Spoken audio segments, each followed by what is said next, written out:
Туркија е на пат кон председателските и парламентарните избори на 14 мај. Како актуелен председател Речеп Тајип Ердоган бара нова победа на гласачките места.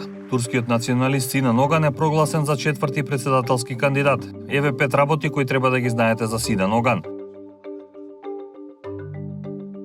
Поранешниот член на партијата за национално движење МХП на предстојните избори ќе биде председателски кандидат на Алијансата АТА. Алијансата АТА е блок од 4 партии: Зафер партија, Адалет партија, Улкен партија и Туркија Итифаки партија, сите познати по своите националистички ставови. Оган работел во различни фондации и институции. Во 2004 го основа својот истражувачки центар Турксам, Центар за стратешки анализи на Туркија. Политичката кариера на 56 годишниот Оган започна како дел од МХП. Во 2011 стана заменик на партијата, каде остана до 2017 година.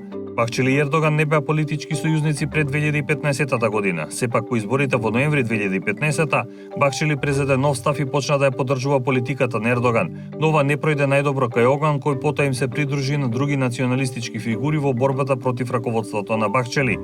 Оган се здружи со поранешните членови на МХП, вклучувајќи ги Мерал Акшенер, Умит Оздак и Корай Ајдин, за да го собори лидерот на МХП Девлет Бахчели на спорниот конгрес во 2016 година.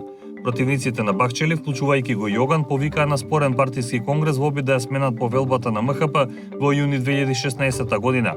Но јунскиот конгрес заврши на суд, каде подоцна беше поништена одлуката за промена на повелбата на МХП. Оган остана во МХП и покрај тоа што 2 пати беше исклучен поради наводни антипартиски активности. Меѓутоа, судот го укина неговото исклучување. Од 2017 година Оган не е поврзан со партија, иако ја представува Алијансата АТА предводена од Оздак, откако беше номиниран за нејзин председателски кандидат, тој ќе се кандидира како независен на предстојните избори.